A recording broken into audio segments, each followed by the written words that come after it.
Hello and welcome back to the DropOutDragon. Today we're going to be looking at the Black Knight Glaive.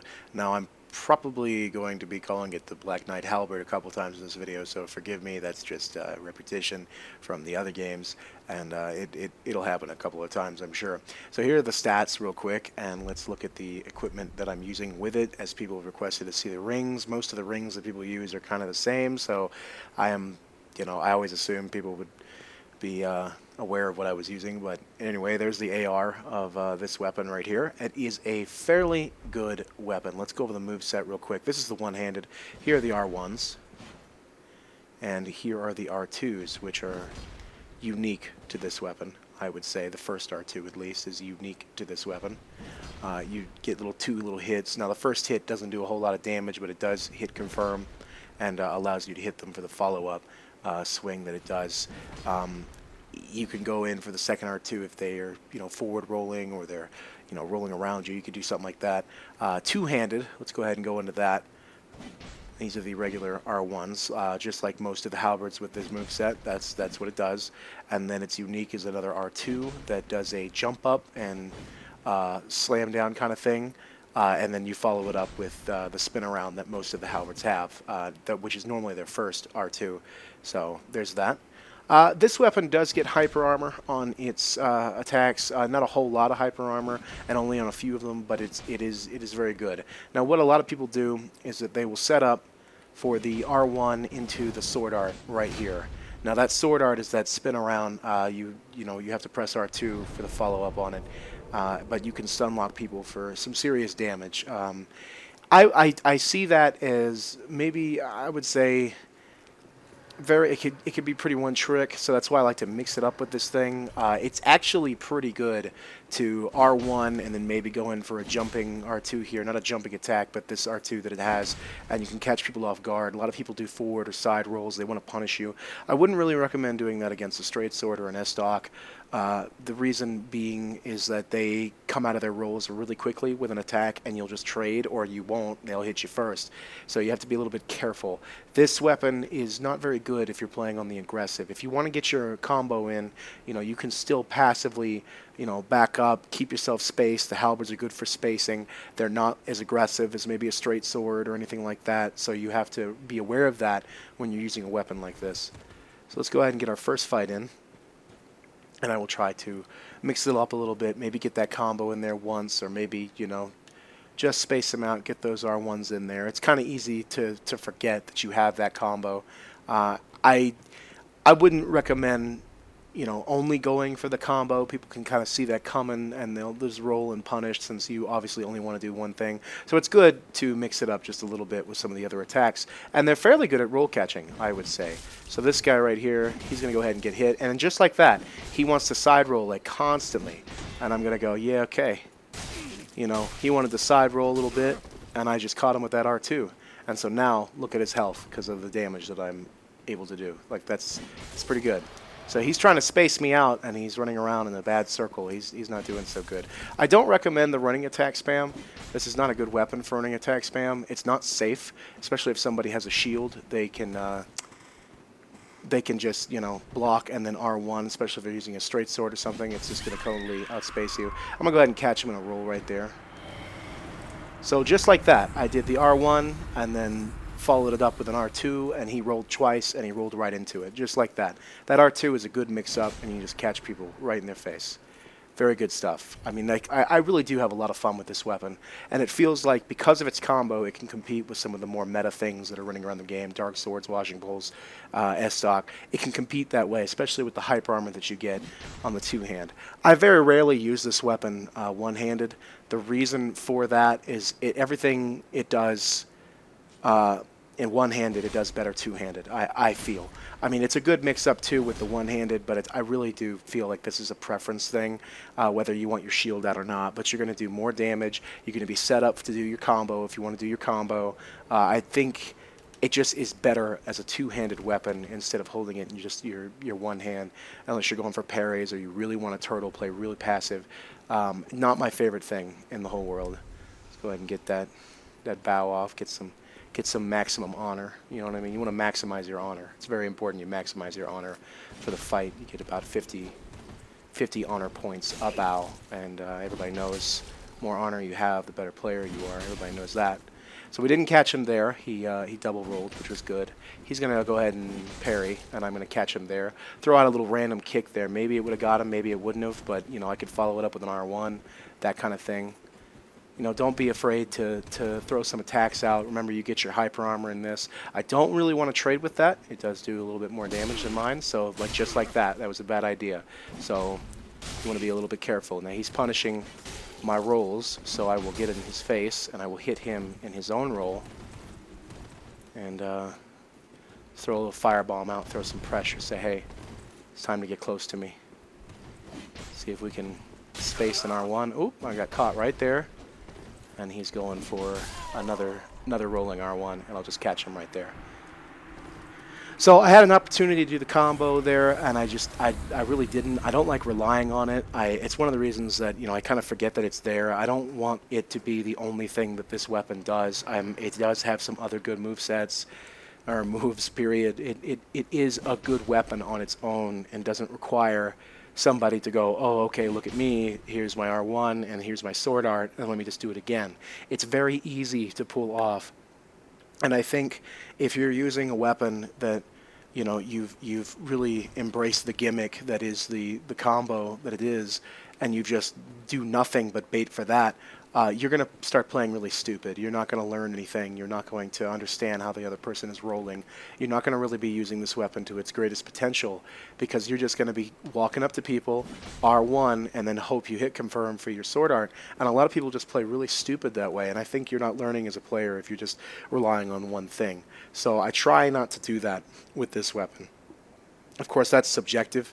I mean, you can play the weapon any way you want to, obviously, but I feel as though it could be a little bit more effective if you learned all of it instead of just doing a one-trick, you know, gimmicky thing. So you have to remember that, because this weapon is not that. This is, as a lot of people joke that I use the term one-trick pony a lot, and that's true, I do. But this is not a one-trick pony weapon. It has other things that it can do, both, you know, one-handed, two-handed. It has other things. So this guy's using a very aggressive weapon, and I've got to be careful. So let me pull out my shield here, and we'll switch over to the one-handed and see if we can do any better than what we were doing before. So I'll just hit him right there. I'll do my R2. See how that R2 didn't really do a whole lot of damage? But look at that catch right there. That catch right there. Not very, like, you know, the tracking on it's very good, and then I'll catch him again and just trade. So right there against like a very meta weapon, you know, the Karthus that can get in your face and do a lot of damage. Very, very, you know, aggressive weapon. I was able to catch him in his rolls, and I was able just to trade with him and say, hey, get out of my face. You know, simple as that. And he wasn't set up to just spam on me because of that hyper armor that I could get and all the catches that I could do. And I did not even do the combo. I didn't do the combo one time, and I was able to do that. So all I'm saying is remember that, because this weapon has other options. And if you learn it, you can be a very, very effective player with a weapon like this. It's very good. So just remember that as you're using it. It's not just, you know, one thing. You just kind of, you can play aggressive with it, you can play passive with it. I don't recommend, like I said, I don't recommend just doing running attacks a lot. I recommend spacing and just doing the regular R1, because the running attacks aren't very safe. If they block that, I have a lot of time where I have to recover, and they can just R1 in your face, and chances are you're not going to trade, and they're going to hit you first, and they're just going to spam on you. And then you're going to panic roll, and you're going to freak out, and you're going to, oh my god, what do I do? So I wouldn't recommend just spamming a running attack for pressure. That's not the kind of pressure you want to be putting on somebody. You want to just do regular R1s. You know, kind of get in their face. It has a lot of range. It also has a little shockwave at the end of it that kind of nudges them even if it doesn't hit them. So there is that. Okay, I had a feeling you were going to go for that, but I did not get my backstab. And he's going for something. He's trying to bait me for his hyper armor. And I'm not giving it to him. No, he's baiting for a parry too. He wants to parry. A lot of people want to parry halberds. It's not here. I'll go ahead and do the combo. Anyway, there's half of the combo. I didn't actually get the combo off, but there's half of it. Still works. Made him think, you know, oh, I'm not gonna move because I'm obviously stun locked, and then I just catch him with a regular R1, which was pretty entertaining, actually. So it was a combo, but it wasn't the combo. Little mix-up. Even when I'm trying to do the combo, I end up just mixing it up because I fucked up my R2. That'll happen. But you know, just like that, you can mix it up you know, even on accident, and I hit somebody. So there you go. How does that prove a point, huh? Maybe it doesn't. Maybe I just look like a fucking scrub. Who knows? Who knows? So let's get another Dark Spirit in here. But like I said, this weapon is, I have a lot of fun with it. I have a lot of fun with this weapon, you know, mixing it up between one hand and two hand R2s. They're different speeds, so they're pretty fun. I like the hyper armor that it gets. I feel it has just the right amount of hyper armor. Out of all the weapons, I would say the frames for the hyper armor, this I agree with. I don't really agree with like the great curve swords. They seem, I don't know if it's latency or whatever, but they just seem to have total frames almost instantly with hyper armor, and it becomes very irritating to deal with somebody who's like, you know, R1ing constantly. If you don't have a weapon that can just, you know, poke them from afar or something, you have to deal with their hyper armor, which sucks a little bit, but I just feel that way. But not with halberds. I don't feel that way with halberds. They have just the right amount of hyper frames to where it's a little bit more difficult to pull off for the player, and it feels nice, and I like it. I really do like hyper armor on this weapon. It feels more fair than some of the other ones. I mean, I know hyper armor is a strength to strength weapons. Like, I know that it is something that makes them viable at all, because they wouldn't be if you didn't have some form of hyper armor. They would be just garbage. But some of them, I think, just have too much, and they become very hard to punish. So after I hit somebody once, I like to try to catch them in rolls. So I'll like move up and kind of just wait, delay the R1s a little bit. Let me do an R2. Didn't catch him there, but there we go. We'll get our hyper armor on his running attack. Do the same thing again. Do that R2. Be like, hey, I could catch you. I want you to panic. You know, that kind of thing. He's backing up on me. Oh, he's decided to go for a spear. While he's swapping, I'll just throw out some Coolio firebombs. And let's space him out. So right there, we were able to space out a spear very easily. Just like, oh, there you go, buddy. Have that. So we knew his distance, and we could have a little bit more than him. Like, the halberds are very deceiving. They have a little bit more range than you think that they do. Remember that. They have very, very good range. Very good range. And they're very fun weapons. They really are. They really are fun weapons. I do wholeheartedly recommend halberds. They bring something kind of new to the mix, and it's interesting to see halberds used in a way they're supposed to. Dark Souls 2 didn't really do that. Dark Souls 2, they were the crit machines. That's it. Nobody really used them for, oh, look at me. I'm gonna do my running attacks until I get a backstab. That's what you did in Dark Souls 2. That's all you did. My running attacks until I got a backstab. You didn't actually use its R1s normally or anything like that. You didn't use it to catch. You didn't use it to space. You didn't do any of that. You just running attack and wait for your chance to do a backstab and do like crazy damage. That was the only thing you did with halberds in Dark Souls 2. So it's nice and fresh to see halberds used in a way that actually makes sense. Halberds, glaives, you know, that kind of thing. So we're up against a greatsword, which is actually pretty dangerous to a halberd, actually, because of the hyper armor that they can get. Let's go ahead and say, hey, you know, look at me. I'm going to space you out. That's what we have to do in this, because we do not... Oh no, I've been hit. I've been hit by his sword art. That hurt. And we'll go ahead and clip him, and we'll do the combo. Oh, he's still alive. Surprisingly enough. Throw a firebomb. He's thinking, okay, what do I do now? And then I keep the space going. He wants to parry it. You know, I promise you they'll mess it up. I mean, I'm somebody who is pretty proficient at parrying, and I never feel confident parrying the first R1 of a halberd. Setting them up is pretty easy. Don't spam on people, because it's pretty easy to set up a halberd. So, at least I found, in my experience, I have found this. So he's not giving me that last hit, which is good. But let's see if we can mix it up. Let me switch over to the one-handed here. Don't want to let him hit me here. Oh, and he just went for a nice R2. That was smart of him. It was very smart of him. He's waiting for an opportunity. He's waiting for an opportunity. But I don't know about that jumping attack, but he's waiting for an opportunity. And there's the catch right there. That R2 one-handed, it does decent damage and can catch people pretty well, as long as you hit them on the follow-up. And it makes them always roll in front of you, because you're going to hit twice. So it's a very good catch, and just like that, it's a good finisher. So you get up in their face. I could have held up my shield just a little bit more and said, oh, I'm just going to get in your face, cause you to roll, and go for my R2 and see what happens, because people like to roll around you, and they get those panic rolls in there. Next thing you know, they're fucking it up. Does happen. I don't know. I feel like this weapon is both overrated and underrated. A lot of people, like I said, they'll go for those combos, and that'll be the only thing that they do. They'll go for those combos. That's it. They'll just do the one, the R1 into the L2, R2. They'll go for that. And yes, it does work, and yes, it does do a lot of damage. I just feel like if that's the only thing that you're going to do, people are going to see that. A lot of people assume you're just going to do that when they see a halberd. So they think to themselves, how do I just space you out, play real passive, and hit you? If they're using a katana or a straight sword, chances are they're not going to let you get that combo off. They're just going to keep hitting you until you're gone. Oh, and look at that. I think we have like a legit cosplay. That's the first time I think I've seen that cosplay. That is the branders of the totally not Tower of Latria.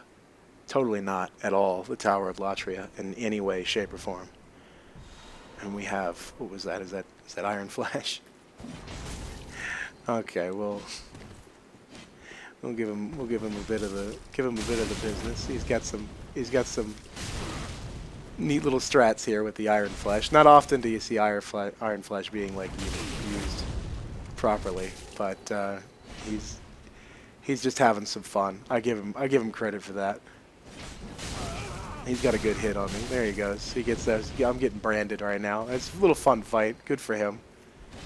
Good for him. I feel okay about this because I'm not using like one of the meta weapons. If I had like a Karthus or something like that, I'd feel very upset with myself. I'm just fooling around with him. I'm letting him hit me just a little bit. It's okay. It's of no consequence to me to, not try hard in a fight like this. Let's give him his moment. Good time. There's no reason to go crazy try hard on people like that. Just have your fun, and say, all right, let's see what damage you do. Let's see how much fun we can have in the fight, and just kind of screw with each other. He seemed like he was having a good time. Unable to summon. That happens to me a hell of a lot more often than it does before. That's such a good thing, because it means there's so much more traffic than there was in the other games, which is nice. Very nice. Good to know. And I think this will probably be our last fight. I'm out of Estus anyway, so it'll work out. And hopefully we can win it and go a whole video without dying. That's nice, right? Not using a non-meta weapon and not dying for 20 minutes. That's pretty good, I would say. Because the weapon allows you to do that. I really do like the Black Knight Glaive. Oh, look at that. I called it Glaive instead of halberd. I'm starting to learn. I don't know how many times I've already called it a halberd. Probably a lot. I mean, it is the halberd class anyway, so I think I could be forgiven a little bit for that one, just the tiniest bit. But it's a weapon I enjoy. I would say I like this weapon, and you can move, you can evolve with it, you can move with it beyond just, oh, look at my combo. You can do that. You can do a little bit more than just that. So this guy's got a straight sword, so I'll have to be a little bit careful, because he's going to do rollings. He is warping around just a tad too much. It is very scary. I probably will be doing the combo in this fight just to get rid of him, because he scares me. I am afraid. I am very spooked. Spooked by this. I'll go ahead and hit him. He got his hyper armor on that R2, so he wasn't hurt too badly. He wants to parry, so I'm going to immediately start rushing into his backside, and I'm going to say no. No more. So I'm punishing parries. I don't like the Cestus. I don't like how quick you can parry with the Cestus and get away. I think the only reason I caught him is because it was a little laggy, so that does happen from time to time. But that could be pretty aggravating. But there it is. This is the weapon. That's what you do. You kind of space people out. You mix up these attacks. Get your R2s in there, your R1s in there. One of the recommendations that I have is, if you do R1, kind of move forward. Don't just spam the R1. Kind of just move forward a little bit, and you might be able to catch them in a roll and continually punish them as they're trying to roll away, because the range that you have is very good. And if you want, you can pull off your combo and then do the exact same thing. Just kind of get in there. And it's very effective. I do like the weapon.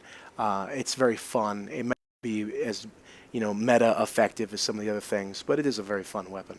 So I hope you guys enjoyed this video. That's really all I have to say about it, and I hope you guys are doing okay. I know I've been a little bit sick lately, so the videos have been pretty slow. Obviously, my voice is affected by it, but I don't feel like I can't do anything anymore. I don't even think I cough this entire time, so there's that improvement. But that's all I have to say about that. The Dropout Dragon is dropping out.